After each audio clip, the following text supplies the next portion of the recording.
السلام علیکم. میرا نام اشفاق احمد ہے اور میں فرنیچر کی انڈسٹری کے ساتھ 1982 سے وابستہ ہوں. پہلے 4 سال ٹریننگ تھی، اس کے بعد پھر مختلف پوسٹوں پہ مختلف پروجیکٹس میں سرو کر رہا ہوں. تو آج ہم تھوڑا سا آپ کو معلومات دینا چاہتا ہوں کہ یہ جو درخت ہیں اس کی ہماری زندگی میں کیا اہمیت ہے. درخت جو ہے تو اس درخت کی ہماری زندگی میں کیا اہمیت ہے، پہلے تو میں آپ کو بتاؤں کہ آج کل تو جیسے ہماری حکومت نے بھی بلین ٹریز کا پروگرام بنایا اور مختلف جگہوں پہ مختلف جنگلوں میں انہوں نے درخت لگائے، لیکن قدرت کا ایک اپنا نظام بھی ہے کہ جو اس جنگلات کو بڑھنے میں مدد دیتا ہے. اگر میں بڑا ایزی سا آپ کو ایک مثال دیتا ہوں کہ جو کیکر کا بیج ہوتا ہے، اگر یا بکیانا ایک لکڑی ہوتی ہے، اس کا جو بیج ہوتا ہے تو اس کے ساتھ دونوں طرف پہ پر لگے ہوتے ہیں، اور جب وہ سوکھتا ہے، جب وہ بیج تیار ہوتا ہے اور ہوا چلتی ہے تو وہ پر وہاں سے اڑتے ہوئے مختلف بہت دور دور تک وہ جا کے لگتے ہیں اور وہاں پہ وہ خود بخود پودا اگ جاتا ہے. تو یہ ایک قدرت کا نظام ہے. اسی طرح جو جنگلات میں آپ دیکھتے ہیں، یہ کسی نے جا کے لگائے ہوئے نہیں ہیں، بلکہ یہ اللہ تعالیٰ کا ایک نظام ہے کہ وہ ان کے بیجوں کو جو ہے، جو اگر آپ دیودار کو دیکھیں، اگر آپ بیاڑ کو دیکھیں، پرتل کی لکڑی کو دیکھیں، یہ جنگل کی لکڑی ہے. اس کے بیج جو ہے وہ اسی طرح اڑ کے ان کے بیجوں کے ساتھ پر ہوتے ہیں. وہ پر جو ہے وہ اس کو اڑا کے بہت دور تک لے کے جاتے ہیں اور وہاں پہ ایک پودا جو ہے وہ بنتا ہے. اسی طرح شیشم کا ہے، اس طرح ڈیفرنٹ جو ہے، یہ خود رو پودے تھے اس سے پہلے، لیکن اب جو ہے جب اس کی اہمیت لوگوں کو سمجھ آئی کہ ہماری زندگی میں اس کی کیا اہمیت ہے، تو پھر لوگوں نے ان کو کاشت کرنا بھی شروع کیا اور اس کے اوپر بہت ساری ریسرچ بھی ہوئی. تو بہت سارے پودے ایسے ہیں جو آپ کو فرنیچر کی انڈسٹری میں آپ یوز کرتے ہیں. تو اس میں شیشم ہے، کیکر ہے، ملبری ہے، دیودار ہے، بیاڑ کی لکڑی ہے، پرتل کی لکڑی ہے، ساگوان وغیرہ. یہ باہر ہوتی ہے، یہ یہاں پہ نہیں ہوتی ہے پاکستان میں. تو یہ لکڑیاں جو ہیں، یہ جب ان کی شارٹیج ہماری زندگی میں آتی گئی تو پھر اس کے اوپر بہت ساری ریسرچ ہوئی. اب جیسے کہ چپ بورڈ کی انڈسٹری میں آپ کی لکڑی لگتی ہے، اس کو وہ کرش کرتے ہیں، بورا بناتے ہیں، اس کا موٹا بورا بنا کے پھر اس شیٹ میں گلو مکس کر کے اس کو دوبارہ پریس کیا جاتا ہے تو شیٹ بن جاتی ہے. تو ہماری لکڑی کو تو جو مہنگی لکڑی ہے اس کو تو سیو کرتی ہے، لیکن اس پہ ابھی ایسی ریسرچ ہوئی ہے. ایک سیوری کا ایک پودا ہے جس کو بیج لگائیں آپ، اور وہ جو ہے نا وہ آپ کی چپ بورڈ انڈسٹری کے لیے بڑی بہترین را مٹیریل، بڑا بہترین را مٹیریل بن سکتا ہے کہ وہ ہر دن انچوں کے حساب سے بڑھتا ہے. اور اس کا پتا جو ہے وہ بہت چوڑا ہوتا ہے، تو وہ پتا جو ہے وہ گائے بھینسوں کی کھال کے لیے استعمال ہو جاتا ہے، اور جو اس کا پودا ہے وہ لکڑی کے چپ بورڈ کی انڈسٹری یا MDF کی انڈسٹری میں استعمال ہوتا ہے. اب یہ پودا جو ہے یہ شروع دن سے لے کر اینڈ تک یہ ہمارے ساتھ ہمیں فائدہ ہی دے رہا ہے. اب جیسے کہ ہر درخت کے پتے میں ایک آکسیجن کا اتنا بڑا کارخانہ ہے کہ آپ اس کا تصور بھی نہیں کر سکتے ہیں.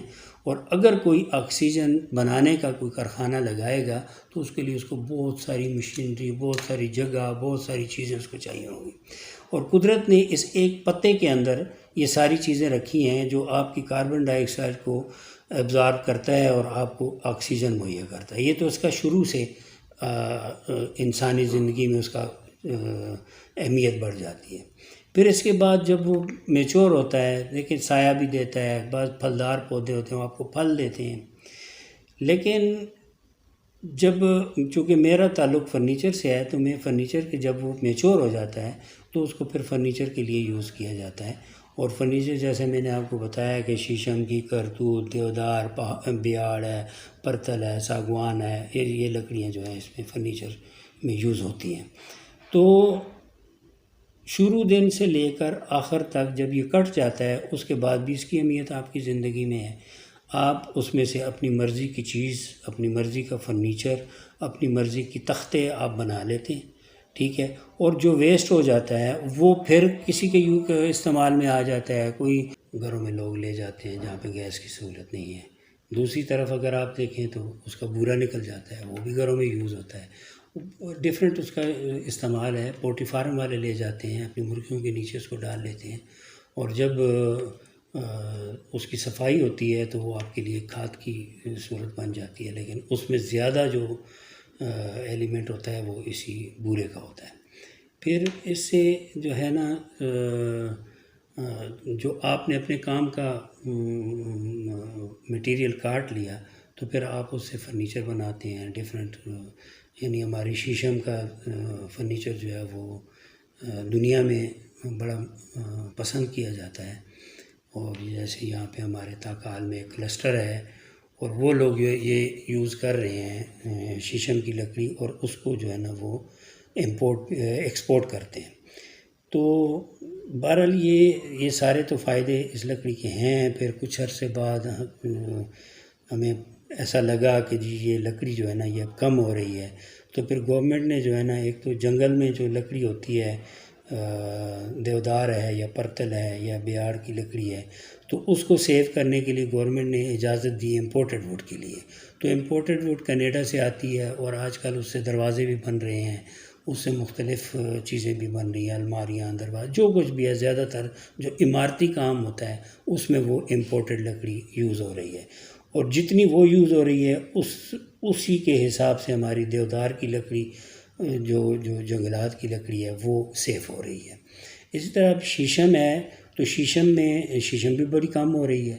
اور اس کا پودا جو ہے نا وہ کم از کم 30 سال میں میچور ہوتا ہے. تو کمی شارٹیج تو اس کی بھی آ گئی ہے. تو اب لوگوں کا دھیان کیکر کی طرف چلا گیا ہے، اور ہمارا مختلف جو پرائیویٹ فیکٹریز ہیں تو کیکر کے اوپر کام کر رہے ہیں. اور کیکر کا بھی بڑا خوبصورت فرنیچر بنتا ہے جو کہ والنٹ کے ساتھ میچ کرتا ہے. والنٹ پہ اس وقت مکمل طور پر پابندی لگ گئی ہے. والنٹ آپ اپنے گھر میں بھی نہیں کاٹ سکتے ہیں. اسی طرح جو ہے کیکر جو ہے وہ اس کو ریپلیس کر رہا ہے، کیونکہ ان کے گرین والنٹ کے اور کیکر کے ایک جیسے ہوتے ہیں. اب توت کی لکڑی ہے، ملبری، تو اس سے آپ کے کشن کے صوفے جو ہے نا وہ بنتے ہیں، وہ فرنیچر جس میں آپ کشن کرتے ہیں جو چھپ جاتا ہے تو توت سے بنایا جاتا ہے. تو اس طرح مختلف ریسرچ بھی ہو رہی ہے، مختلف چیزیں بھی ہو رہی ہیں کہ کس طرح ہم اس لکڑی کو بچائیں، کیونکہ اس کی ہماری زندگی میں بہت زیادہ اہمیت ہے. اور میرا خیال ہے کہ اچھا، اس میں ایک اور آپ کو میں بات بتاؤں کہ پہلے تو نہیں لیکن اب جو کیکر کی لکڑی ہے اس کے اوپر ریسرچ ہوئی ہے، تو جو اس کی چھال ہے اس سے کینسر کی دوائی بن رہی ہے، اور اس پہ ریسرچ کامیاب ہو چکی ہے. اور ابھی پروڈکشن کی اس میں مجھے لگتا ہے کہ ابھی وہ اس فیز پہ آ گئی ہے کہ اس کی چھال جو ہے وہ کینسر کی دوائی بنانے کے کام بھی آئے گی. تو اس طرح بہت ساری چیزیں ہیں جو اب آپ دیکھیں جنگل میں جب آپ کا کیکر ہے، یہ دیار ہے، تو اس میں ریزن نکلتا ہے. تو کبھی اگر آپ جنگل میں جائیں تو وہاں پہ انہوں نے اس میں تھوڑا سا کٹ لگا کے تو ایک مٹی کا برتن اس کے ساتھ لٹکایا ہوتا ہے، تو وہ ریزن اس سے اکٹھا کیا جاتا ہے، جو کہ پھر آگے اسی فارماسیوٹیکل والے اس کو استعمال کرتے ہیں اور مختلف دوائیوں میں اسے استعمال کرتے ہیں. تو ایسی بہت ساری چیزیں ہیں جن پہ ابھی بھی ریسرچ ہو رہی ہے. اور یہ ساری ریسرچ، یہ سب کچھ ہمیں یہ بتا رہی ہے کہ یہ درخت ہماری زندگی میں کتنے اہم ہیں.